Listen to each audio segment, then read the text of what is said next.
Olá! Terceira idade, ou melhor, a nova terceira idade. Por que nova? É sobre isso que nós vamos falar no programa de hoje. Você já parou para pensar que aos 60 anos já fazemos parte da terceira idade? E quantas pessoas nessa faixa etária que você conhece são fortes, ativas, na verdade, se sentem jovens? Muitas, né? A fragilidade já não faz parte desse período da vida mais.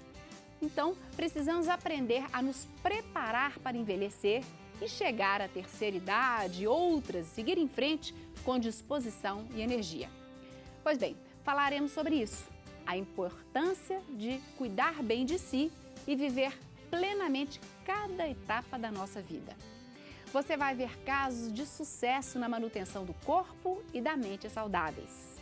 Então, seja bem-vindo ao Pense Saúde, uma parceria da Unimed BH com a TV Horizonte, que traz para você informações sobre bem-estar e saúde. E aproveite para esclarecer a sua dúvida ao longo do programa. Participe, mande sua pergunta e fique com a gente. Está no ar, Pense Saúde.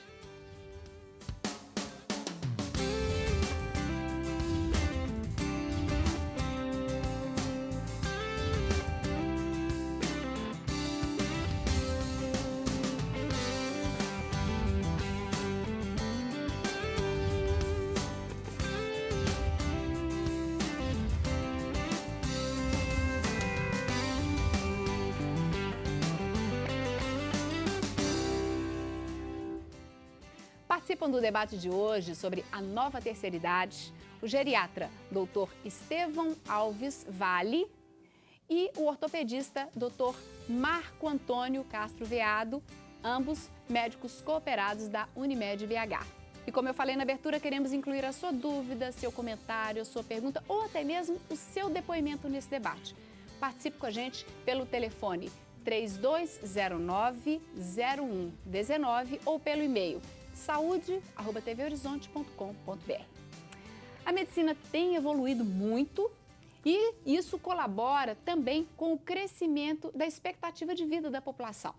Mas sabemos que as ações do tempo, a má alimentação, a falta de exercícios, tudo isso colaboram para acelerar o processo de envelhecimento. Em um país com o número de idosos cada vez maior, a preocupação com a saúde é fundamental. E é o que veremos então agora no quadro a seguir. Vamos acompanhar. As conquistas culturais de um povo em seu processo de amadurecimento é o envelhecimento de sua população, o que na verdade reflete uma melhoria das condições de vida do país. No Brasil, estima-se que 21 milhões de pessoas já estão na terceira idade, número que representa 11% da população total. A expectativa é que em 2060 o país tenha 58,4 milhões de pessoas idosas, ou seja, 27% do total. Com este aumento, aumenta também a necessidade de cuidar melhor da nossa saúde. Isso porque, devido às ações do tempo, vamos naturalmente perdendo força no corpo e nos músculos. Esta perda natural, se não cuidada e prevenida, pode acarretar outros problemas no corpo, como o enfraquecimento dos órgãos, deterioração das capacidades mentais e até resultar em depressão. E é sobre isso que nós vamos conversar. E eu agradeço muito a presença de vocês aqui no nosso programa para falar. Eu adoro falar da nova terceira idade, porque quando a gente fala terceira idade, as pessoas que estão... Mas eu não me considero. E realmente, terceira idade, doutor Estevão, é a partir de qual idade? A gente falou que 60, é isso mesmo? É complicado definir esse termo hoje em dia, né? Porque se a gente pensa em terceira, tem que pensar em quarta, em quinta, né? Em sexta idade. Então, assim... Existe uma definição do Brasil que a partir de 60 anos a pessoa é considerada idosa. Em países desenvolvidos é a partir dos 65 anos. Ah, tá. A partir desse momento, né, uma série de alterações e uma série de modificações no organismo faz com que a gente tenha que ter atenção mesmo a determinados pontos e a determinadas características, para a gente notar se é um envelhecimento saudável ou se é um envelhecimento com problemas. Nós vamos entender então o que é o envelhecimento saudável, porque a gente não se prepara para envelhecer, né? Aliás, a gente envelhece, começa a envelhecer a partir do momento que a gente nasce. Mesmo assim, é uma coisa que a gente não se prepara e não encara muito bem, né? Não tem como deter o envelhecimento. Claro. Né? O envelhecimento é um processo inexorável. Agora, isso não impede a pessoa de ser feliz, de realizar os projetos dela de ter autonomia e independência para lidar com o dia a dia, né? E viver bem, né? A gente viu aqui dados, a população está envelhecendo, mas, como a gente viu, nessa terceira idade, que as pessoas não se consideram idosas e não estão jovens ainda, trabalhando normalmente, fazendo atividade física normalmente, tendo vida social, afetiva, enfim, a vida é normal. Só que elas não têm mais 20, 30 anos e continuam fazendo as coisas, às esse com a mesma intensidade de 20 e 30 anos. A saúde sente isso, doutor Marco Antônio? Certamente. O organismo, o corpo, né? Esse programa, para a gente comentar sobre esse envelhecimento, é muito importante. Hoje, a gente vivencia isso diariamente no consultório, nos hospitais. As pessoas idosas, não tão idosas muitas vezes, mas que envelheceram mal. Então, eu me lembro muito de um paciente que me falou uma vez, doutor, a gente vai ser, depois dos 40, aquilo que a gente foi antes dos 40.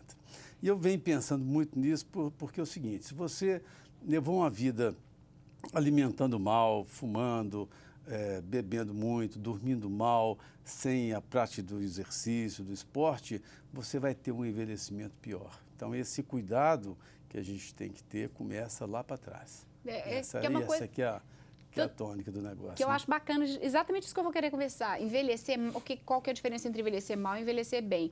Para começar, as pessoas falam assim, procurar o geriatra, a partir de qual idade? Por que a gente precisa? E acaba que as pessoas lembram do geriatra quando muito lá na frente já estão com algum comprometimento de saúde. E isso devia ser uma coisa muito mais preventiva, né, doutor Estevão? O doutor Marco Antônio disse bem, né? A gente começa o investimento na saúde muito antes dos 60 anos. Agora, toda hora é hora. Então, assim, aos 60, aos 70, aos 80, é possível de realizar modificações e adotar determinados hábitos saudáveis para você poder ter uma vida mais plena, né? Você falou envelhecer bem, envelhecer mal. Eu queria que você explicasse isso para mim. O que seria, então, envelhecer bem? O principal parâmetro para o envelhecimento bem-sucedido é a independência e a autonomia.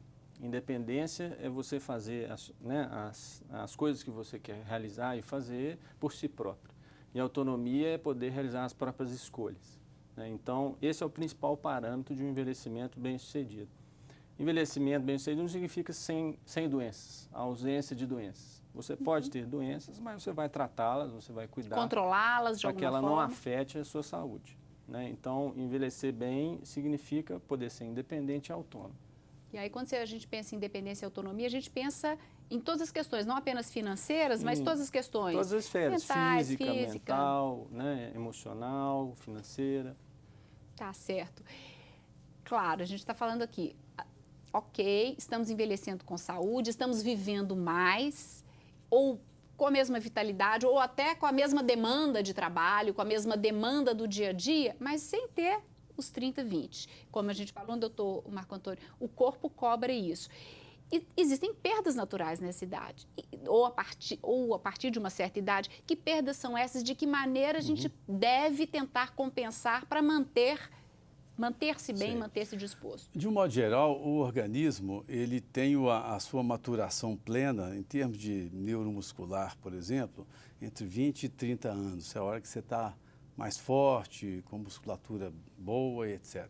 Então, depois dos 30 anos, se você é uma pessoa sedentária, você consegue se manter aí até pelos 45 anos sem muita perda. Naturalmente, você vai perdendo. Se você é uma pessoa que tem o hábito saudável, se pratica exercícios diariamente, a perda vai ser menor. Você está falando aqui de perda o quê? Muscular, óssea? Geralmente perda muscular. Muscular. Porque eu achei interessante a gente abordar a questão da perda muscular, porque eu já participei de muitos outros debates falando de osteoporose, controle de fraturas e tal, mas a perda muscular é extremamente importante, porque se você perde a musculatura, se você vai ficando fraco, você perde o seu equilíbrio e você vai cair. Então, acho que a grande questão é a gente não perder a massa muscular. E a autonomia que o doutor Estevão falou de caminhar sozinho. Você vai ser dependente, vai ser um dependente funcional, que é uma coisa complicada. Então, depois, por exemplo, de 45, 50 anos, tem uma perda muscular natural, mesmo você se exercitando. As mulheres perdem mais precocemente do que os homens. Geralmente os homens perdem lá mais pelos 60, a mulher pelos 50. Isso por causa da menopausa também? Também. Por causa de Menopausa. A musculatura do homem geralmente é mais forte. O homem tem né? mais massa muscular. Mais massa, trabalha mais pesado, mais esportes. Pelo menos essa que sempre foi a história. Então, mas, por exemplo, eu percebo hoje no meu dia a dia a consciência das pessoas. Cada vez mais, as pessoas caminham mais, fazem exercícios, hidroginástica, preocupam com a alimentação. Certo. Isso é um bom sinal do Brasil, né? Nós estamos melhorando. Que bom. Coisa que lá no primeiro mundo eles já estão fazendo isso há décadas. O Brasil tem índices de sedentarismo muito elevados. Né? Ainda? 50% das pessoas praticamente não fazem nenhuma atividade física. Nossa, é um número muito alto. Então, nós ainda temos essa barreira, né? Porque não existe remédio melhor para envelhecer bem do que atividade física. Eu estou vendo aqui, doutor Marco Antônio, eu vou até te pedir para chegar para frente, porque a gente está falando em perda muscular, mas você trouxe aqui dois modelos aqui, um da nossa coluna e o outro do nosso ombro. E eu vou te pedir, além da perda muscular, eu quero principalmente mostrar o ombro ali, a gente tem que pensar também nas articulações, elas também acabam sendo sobrecarregadas ou não? Eu trouxe esse ombrinho aqui para exemplificar melhor o que nós vamos dizer. Essa articulação do ombro, ela é composta de músculos, ligamentos, tendões, articulações, né, cartilagem. Isso tudo vai sofrendo um processo de envelhecimento. Então você vai me falar dele daqui a pouco. Tá. Né? Porque a gente falou aqui de perda de músculo, a perda óssea, você até citou a osteoporose, mas a gente tem que lembrar também das articulações, que às vezes elas acabam judiadas. Vamos falar delas no próximo bloco. Ok. Nós vamos para um breve intervalo, nossa conversa continua daqui a pouco, mas enquanto isso, aproveite para telefonar para a gente, mandando a sua pergunta. O tema de hoje, terceira idade, ou melhor, a nova terceira idade. O telefone para participar é 3209-0119. O e-mail é saúde@tvhorizonte.com.br. Fique por aí, voltamos já já.